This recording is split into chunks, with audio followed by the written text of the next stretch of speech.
దేవుని సేవ మనుషుల పద్ధతుల్లో చేస్తే అది మనుషులకి ఇష్టంగా ఉంటుంది. దేవుని పద్ధతిలో దేవుని సేవ చేసేటప్పుడు అది మనుషులకు ఎలా ఉంటుంది చెప్పండి, ఇబ్బందిగా ఉంటుంది. ఇర్మియా అనేటువంటి సేవకుడు 70 సంవత్సరాలు సేవ చేశాడు. బైబిల్ గ్రంథంలో ఉన్న ఇర్మియా ఎన్ని సంవత్సరాలు? 70 సంవత్సరాలు సేవ చేస్తే ఒక్కడు కూడా మారలేదు. 70 సంవత్సరాల సేవలో ఒక్కడు మారలేదు. చివరికి ఇర్మియా ఏం చేశారు తెలుసా? తీసుకెళ్లి జైల్లో పెట్టారు. ఆ ప్రజల కోసం ఎంత ఏడ్చాడు, ఎన్ని కన్నీళ్ళు కాచాడు. ఈ ప్రజల కొరకు ఎంత ఏడ్చి కన్నీళ్ళు కాచాడు ఇశ్రాయేలు ప్రజల కొరకు. చివరికి ఆయనకి ఇచ్చిన గిఫ్ట్ ఏంటి చెప్పండి? తీసుకెళ్ళి జైల్లో పెట్టాడు. ఆ ప్రజల కొరకు ఎన్ని కన్నీళ్ళు కాచాడు. బైబిల్ గ్రంథంలో ఉన్న ప్రవక్తలందరిలో కల్లా ఇర్మియా చాలా విలపించు ప్రవక్త, అతనికి పేరు కూడా ఇచ్చేశారు. విలపించు, అతను ఏడ్చి కన్నీళ్లు కాచినట్టుగా బైబిల్ గ్రంథంలో ఇక ఏ సేవకుడు కన్నీళ్లు కాచలేదు. పాత నిబంధనలో, కొత్త నిబంధనలో పౌలు గారు కాచారు. అంటే దేవుని పిల్లలుగా మనము ఎలా ఉంటున్నాం అన్నది మనం చాలా జాగ్రత్తగా ఆలోచన చేసుకోవాలి. ఏలియాకి కాకుల ద్వారా ఆహారం పంపిన దేవుడు. ఎవరికి? ఏలియాకి కాకుల ద్వారా ఆహారం పంపిన దేవుడు తన పిల్లల్ని ఆయన వదిలేడు. ఆయన నమ్ముకున్న వాళ్ళని ఆయన ఏమి వదిలేడు. అది చూసే వారికి కష్టం అనిపించవచ్చు, బాధ అనిపించవచ్చు, వీళ్ళ పని అయిపోయింది అనుకోవచ్చు. కానీ అక్కడే జీవితం అలా స్టార్ట్ చేస్తాడు దేవుడు. దేవుడికి స్తోత్రం కలుగుతాడు. హల్లెలూయా. మనుషుల ఆలోచనలు వేరుగా ఉంటాయి, దేవుని ఆలోచనలు వేరుగా ఉంటాయి. అందుకే దేవుడు నా తలంపులు వేరు, మీ తలంపులు వేరు అన్నాడు. ఎవరైతే దేవునికి లోపడతారో, ఎవరైతే దేవుని వాక్యాన్ని ప్రేమిస్తారో, ఎవరైతే దేవుని వాక్యానికి లోపడతారో, ఎవరైతే సంఘాన్ని ప్రేమిస్తారో, సంఘం దేవునిది, నాది నీది కాదు. చాలా సంఘాల కోసం దెబ్బలాటలాడుకుంటున్నారు. సంఘం కోసం 4 గోడల బిల్డింగ్ కోసం దెబ్బలాడుకుంటున్నారు. ఈ బిల్డింగ్ నాది, ఈ బిల్డింగ్ నాది. సంఘం ఎవరిది? సంఘం అంటే 4 గోడల బిల్డింగ్ కాదు. సంఘం అంటే చెప్పండి, రక్షించబడిన విశ్వాసుల గుంపు, విశ్వాసుల సమూహం. ఇది సంఘం. సంఘంలో కొంతమంది శరీరానుసారులు ఉంటారు. ఈ శరీరానుసారులు ఏం కోరుకుంటారు చెప్పండి? పెత్తనం కోరుకుంటారు, ఘనత కోరుకుంటారు, హెచ్చింపు కోరుకుంటారు. ఇలాంటి వారి వల్ల సంఘంలో సమస్యలు స్టార్ట్ అవుతాయి. సంఘంలో కొంతమంది ఎవరి వల్ల వస్తే సమస్యలు చెప్పండి? శరీరానుసారుల వల్ల. శరీరానుసారులు అంటే దేవుని వాక్యానికి వాళ్ళు లోపడరు. దేవుని పని పాడైపోతుంది అనేటువంటి ధ్యాస కలగదు. దేవుని సంఘం పాడైపోతుంది అనే ఆలోచన రాదు. రాకపోవడం ద్వారా ఏమి జరుగుతుందంటే సంఘంలో, అందుకని కొరింథీయులకు రాసిన మొదటి పత్రిక పౌలు గారు ఎందుకు రాశారో తెలుసా? శరీర సంబంధులను సరిచేయడానికి. కాలమును బట్టి చూస్తే మీరు బోధకులుగా ఉండాలి. కాలమును బట్టి చూస్తే మీరు ఇంకా ఎలా ఉన్నారు? చిన్నపిల్లలాగా ఉన్నారేంటి? ఇంకా దెబ్బలాడుకుంటున్నారేంటి? అసూయ ఏంటి? కలహం ఏంటి? ఎవరికైనా సమస్య వస్తే ఊర్లో పెద్ద మనుషుల దగ్గర పారిపోతారేంటి? తగ్గు చేర్చాడు బాబు అని. ఇలాంటి సమస్యలన్నీ కొరింథీ సంఘంలో ఉన్నాయి. ఆ మొదటి పత్రిక అందుకే రాశాడే. తగిన కాలం ఉంది ఏమంటది? రిజల్ట్, ప్రతిఫలము. తగిన కాలం ఉంది. సంఘము దేవునిది. నేను ఏసే నమ్ముకుని ఇష్టానుసారంగా జీవిస్తాననుకున్న వాడికి కూడా రిజల్ట్ ఉంటుంది ఏదో ఒక రోజు. వీటి అంటే నాకు సంతోషం లేదని చెప్పే రోజు ఒకటి ఉంటుంది. మీరు మంచిగా ఉన్నారనుకోండి, దేవుళ్ళు ఎవరైనా ఎదిరించారనుకోండి, ఆ రోజు మంచి మాటలు చెప్పడానికి మాకు అవకాశం ఉంటుంది. ఆ రోజు లేకపోతే ఎవరిని గురించి ఏ మంచి మాట ఎవరు చెప్పలేం. ఒకసారి స్మారక కూడికలు అలాగే స్మారకుడు జరుగుతూ ఉంటే ఆ పాస్టర్ గారు తెగ పొగిడేస్తున్నారంటే, తెగ చెప్పేస్తున్నారంటే చనిపోయిన అతని కోసం చెప్పేస్తామంటే ఆయన భార్య డౌట్ వచ్చిందంట.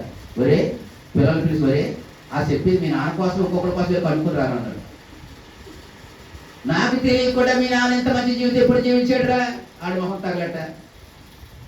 నాకు తెలియకుండా ఎంత మంచిగా ఎప్పుడు జీవించాడు వాడు?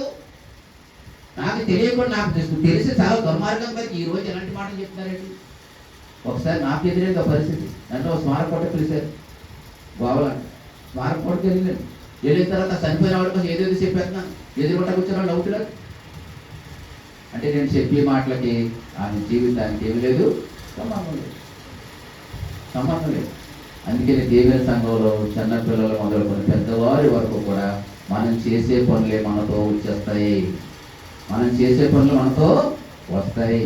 ఈ భూమి మీద మనం ఏది కూడబెట్టినంతా ఇక్కడే ఉంటుంది. మనం మంచి చేస్తున్నామా చెడు చేస్తున్నామా ఆలోచన చేసుకుని బ్రతికితే దేవుని సంఘంలోను కుటుంబంలోను గ్రామంలోను ఒక మంచి సాక్ష్యం మనకి ఉంటుంది. సాక్ష్యం లేకుండా ఏది చేసినా ఉపయోగం ఏమీ లేదు. ఎంత చేసినా కానీ నేను కూడా అంతే, సాక్ష్యం లేకుండా ఎంత సేవ చేసిన ఉపయోగం ఏమీ లేదు నాకు కూడా. అందుకని దేవుని భయం కలిగినటువంటి బిడ్డలుగానే మనము ఉండగలగాలి. దేవునికి స్తోత్రం కలుగనగాలి. ప్రాముఖ్యంగా 3 విషయాల్లో చాలా జాగ్రత్తగా ఉండాలి. ఈ 3 విషయాలు మీరు ఎప్పుడు మర్చిపోకూడదు. ఒకటి డబ్బు మోజులో పడ్డామా సాక్ష్యం పోతాం. రెండవది ఘనత విషయంలో పడ్డామా దానికోసం పోకులాడతాం, జాగ్రత్త. రెండవది. మూడవది స్త్రీ విషయంలో కూడా చాలా జాగ్రత్తగా ఉండాలి. పరపురుషుల విషయంలోనూ పరస్త్రీల విషయంలోనూ చాలా జాగ్రత్తగా ఉండాలి. దేవుడు నీకు ఇచ్చిన భర్తతో నువ్వు సంతోషించాలి. దేవుడు నీకు ఇచ్చిన భార్యతో నువ్వు సంతోషించాలి. అంతకు మించి వేరే ఏమన్నా వచ్చాయా కుటుంబ జీవితంలోకి, ఆ కుటుంబాలు బాగుంటుంది. తద్వారా ఈ భూమి మీద ఎలా బ్రతికేసినా వీటిని అన్నింటిని బట్టి దేవుడు ఒక్కనొక్కడు ఏం చేస్తాడు, తీర్పు తీరుస్తాడు. అందుచేత మనం చాలా జాగ్రత్త కలిగిన వారిగా ఉండాలి. దేవునికి స్తోత్రం కలుగును గాక. హల్లెలూయా హల్లెలూయా. అంచేత దేవుని మందిరానికి క్రమముగా వస్తే దేవుల్లో ఎదుగుతాం. బడికెళ్ళే పిల్లలు క్రమముగా బడికెళ్తే స్కూల్లో చెప్పే పాఠాలు అర్థమవుతాయి. అప్పుడప్పుడు వెళ్తామంటే వీళ్ళకి ఏం అర్థం కాదు. బడికెళ్ళే పిల్లలు క్రమముగా వెళ్ళాలి. అది స్కూల్ అయినా కాలేజీ అయినా ఏదైనా కానీ చదువుకునే పిల్లలు క్రమముగా వెళితేనే, టైంకి వెళితేనే చక్కగా నేర్చుకోగలుగుతారు. నేర్చుకునే పిల్లలకి ఆ మాస్టర్ ఇంకా నేర్పించాలనుకుంటాడు, నేర్చుకోవాలని పట్టించుకోరు. అది ఏ స్కూల్ అంటే అన్నమాట. అది గవర్నమెంట్ స్కూలా, ప్రైవేట్ స్కూలా, కార్పొరేట్ స్కూలా, ఏ స్కూల్ అయినా సరే చదివేవాడు ఎక్కడైనా చదువుతాడు, చదవమని తీసుకెళ్ళి ఎక్కడ వేసినా చదవడు. ఇది నిజమే. ఎందుకో తెలుసా? చదివేవాడు ఎక్కడైనా చదువుతాడు. వాడు క్రమముగా వెళ్తాడు. చదవాలనుకున్నవాడు క్రమముగా వెళ్తాడు, క్రమముగా నేర్చుకుంటాడు. ఇంకేం అక్కర్లేదులా అనుకునేవాడు ఏది నేర్చుకోడు. అందుచేత దేవుని మందిరానికి కూడా క్రమముగా వస్తే దేవుని విషయాలు నేర్చుకుంటాం. ఈ క్రమాన్ని ఎవరు చూస్తారు? దేవుడు చూస్తాడు. ఈ సహోదరి లేకపోతే ఈ సహోదరుడు లేకపోతే ఈ అమ్మ క్రమముగా వస్తుంది, ఈ అమ్మకి నేను మేలు చేయాలి అని దేవుడు అనుకుంటాడు. దేవునికి స్తోత్రం కలుగునక. హల్లెలూయా. క్రమము అనేది మనం మర్చిపోయామనుకోండి, ఎక్కడికి వెళ్ళిపోతాం? అక్రమంలోకి వెళ్ళిపోతాం. దేవుడు క్రమానికి దేవుడు కానీ అక్రమానికి దేవుడు కానీ కాదు. అందుచేత ఈ పేతురు పత్రికలో ఒక 4 సంగతులు మనం నేర్చుకున్నాం. ఎన్ని సంగతులు? ఈరోజు మనం నేర్చుకోబోయే విషయం ఏంటంటే లోబడుట. ఏం చెప్పండి? లోబడుట అంటే గౌరవించుట, విధేయత చూపుట అని లోబడడం అంటే. ఆ పదానికి ఉన్నటువంటి దీన్ని ఇంగ్లీష్లో అంటే ఒబీడియంట్. ఇంగ్లీష్లో ఏమన్నారు? ఒబీడియంట్, విధేయత. విధేయత లేకుండా దేవుడు ఎవరిని ఆశీర్వదించాడు. విధేయత అనేది దేవుని ఆశీర్వాదాలకు తొలిపెట్టి ఏంటంటే విధేయత. దేవుడు మన నుంచి ఏమి కోరుకుంటాడంటే విధేయత అనేది కోరుకుంటాడు. ఎవరైతే విధేయత కలిగి ఉంటారో వారిని దేవుడు ఖచ్చితంగా ఆయన సమయంలో ఆయన ఆశీర్వదిస్తాడు. విధేయత అనేది ఈ భూ సంబంధమైన ఆశీర్వాదాన్ని తీసుకొస్తుంది. విధేయత అనేది మనల్ని హెచ్చింపులోనికి కూడా తీసుకుని వెళతారు. అందుకని ఇస్సాకు కొన్న పేరు ఏంటంటే విధేయత గల కుమారుడు అని. దేవునికి స్తోత్రం కలుగునగాక.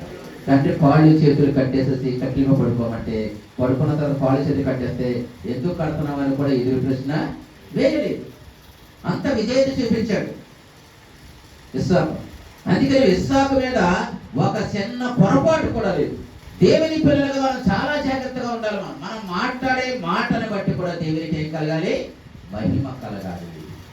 అంటే ఇస్సాకు జీవితంలో అతడు తండ్రికి 100% లోబడ్డాడు. అలాగే దేవునికి కూడా 100% కూడా ఏం చేశాడు? లోబడ్డాడు. ఎవరు? ఇస్సాకు. అందుకని ఇస్సాకు ఏమన్నారు? విధేయత గల కుమారుడు. దేవుని మాట కూడా తూచా తప్పకుండా పాటించి 100 ఆశీర్వాదాన్ని పొందినవాడు. దేవునికి స్తోత్రం కలుగునగాక. హల్లెలూయా అందుచేత ప్రభువుని ఎరిగినటువంటి మన అందరి జీవితాలలో కూడా మనం ఈ లోబడుట అనేది చాలా ప్రాముఖ్యం. మొదటిగా ఎవరికి లోబడాలి? మొదటి మాట చదువుతాను చూడండి. పేతురు రాసిన మొదటి పత్రిక 2వ అధ్యాయము 13వ వచనాన్ని చదువుకుందాం. మనుష్యులు నియమించు ప్రతి కట్టడకును ప్రభు నిమిత్తమై లోబడి ఉండుడి. మొదటి మాట ఏంటి చెప్పండి? దేవునికి ఎవరు లోబడాలంట?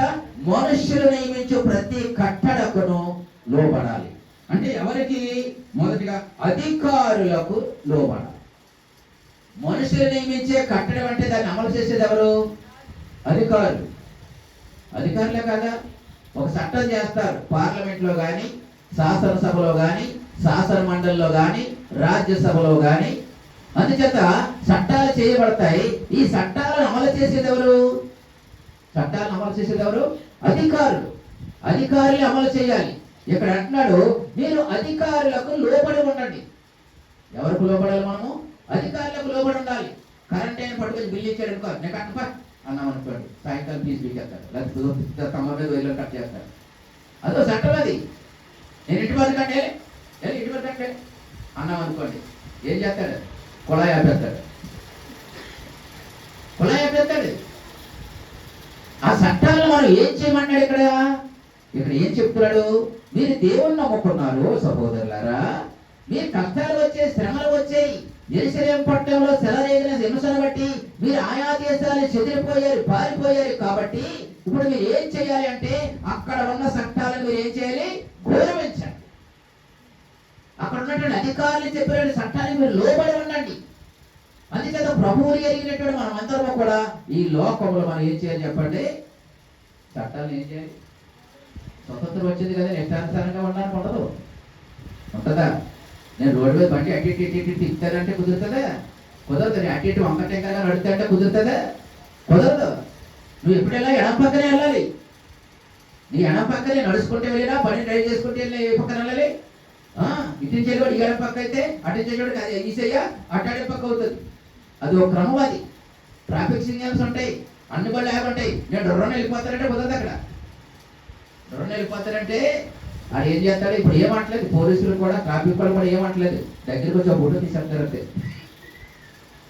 దగ్గర తెచ్చి వెనకాల నెంబర్ బోర్డుకి ఒక ప్లేట్ ఫోటో తీసేస్తున్నారు. ఓ ఫోటో తీసేయగానే నీ మెసేజ్ వస్తుంది, ఏమని? ఈ బండి మీద కేసు ఉంది, పైన పడ్డది, పైన పడ్డది. దేవుని పిల్లలుగా మనం ఏం చేయాలి? ఇవన్నీ మనం గౌరవించాలి. ఏం చేయాలి? అధికారులు మనం ఏం చేయాలి? గౌరవించాలి. దేవుని భయం వారిలోకి దేవుడు పెడతాడు. అంచేత నేను యేసుప్రభువుని నమ్ముకున్నాను, అంచేత ఆదివారం చర్చికి వెళ్తాను, మిగతా వారం అంతా కూడా నాకు కావాల్సి చేసుకుంటానంటే దేవుడు ఆదివారం నాడు కాపాడతాడు, మిగతా రోజులన్నీ ఆయన కూడా తెలియకపోతాడు. దేవుని పిల్లలుగా చాలా జాగ్రత్తగా. అంచేత అధికారులకు మనం ఏం చేయాలి? లోబడాలి. మొదటిగా ఎవరికి లోబడాలి? అధికారులకు లోబడాలి. అందరూ మంచివాళ్ళు ఉంటారా? ఉంటారు. అందరూ మంచివాళ్ళు ఉంటారు. మంచివాళ్ళు లేకపోయినా కానీ దేవుని నమ్ముకున్న వాళ్ళు పనిచేసే స్థలాల్లో ఏం చేయాలి? ఆ చెడ్డోడి కోసం కూడా ఏం చేయాలి? మనం ప్రార్థన చేయాలి. నా అధికారి మంచివాడు కాదన్నప్పుడు ఏం చేయాలి? అధికారి కోసం ఏం చేయాలి? ప్రార్థన చేయాలి. మంచివాడైనా అవ్వకపోయినా ఏం చేయాలి? ప్రార్థన చేయాలి. పిల్లలు కూడా స్కూల్కి పంపించడం ప్రార్థన చేసి, ఇంటికి పంపించమంటున్నాం, పంపించడానికి ప్రార్థన చేసి మనకి ఎక్కడ ఉంటారు తీరిక? ప్రార్థన పంపించాలి. ఎందుకు? అక్కడ ఎలాంటి మనుషులు ఉంటారో తెలియదు కాబట్టి. ఎలాంటి వాళ్ళు ఉంటారో తెలియదు. నీ కుటుంబం బాగుంటే దేవుని సంఘం బాగుంటుంది. ఎందుకంటే అనేక కుటుంబాల సముదాయమే దేవుని సంఘం. సంఘం బాగుంటే లోకం బాగుంటుంది. ఆడ బాగోలేదు, ఏడు బాగోలేడు, ఆడలాగా ఈడలాగా ఈళ్ళలాగా ఇలాగా ఇవన్నీ ఇన్ని కథలు చెప్పుకునే కారణం, అసలు కారణం ఎవరు? మనమే. ఎందుకంటే మనకు దేవుని భయము లేదు కాబట్టి. ఇంక అందులో ఇంకా చూడక్కర్లేదు. ఇంకా ఇవన్నీ విషయాలు మనకు తెలుసు, కానీ మనం అమల్లో పెట్టడం లేదు కాబట్టి. ఒకవేళ నువ్వు ప్రార్థన చేస్తా ఉంటే నీకు శోధన ఎదురవుతుందానికి ఇంకా ప్రార్థన చేయాలి కానీ మానేయకూడదు. ఇంకా ప్రార్థన చేయాలి కానీ మానేయకూడదు. నువ్వు ఏదైనా ఒక ప్రయాణంలో ఉన్నావు, ప్రయాణంలో ఉన్నప్పుడు ఆటంకాలు అభ్యంతరాలు వస్తే ఏం చేస్తావు? ఇవన్నీ దాటుకుని వెళ్తున్నావా లేదా?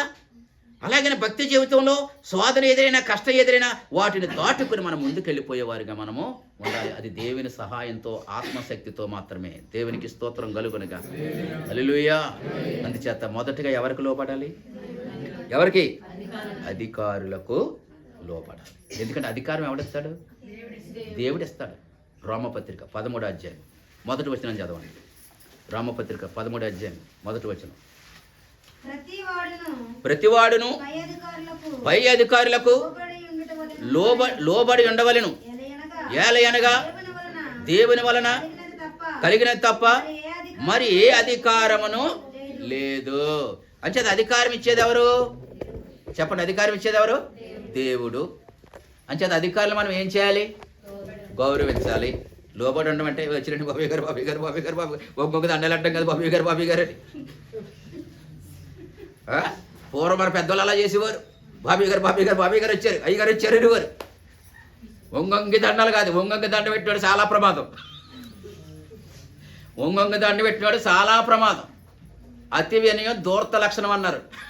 కొంతమంది అతి వినయం చూపిస్తారు. అతి వినయం చాలా ప్రమాదం. వినయంగా ఉండడం మంచిది. అతి వినయం అతిగా తింటే వద్ది ప్రమాదం. అతిగా తింటే ప్రమాదం. అతి వినయం కూడా ఏంటి? ప్రమాదమే. ఈ అతి వినయం చూపించేవాడు వెనకాల చేతి చేయాలనుకుంటాడు.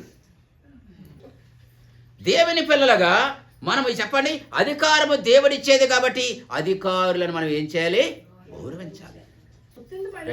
దేవుని పిల్లలుగా మనం ఎలా ఉండాలి మనం చెప్పండి? అధికారం ఇచ్చేది ఎవరు?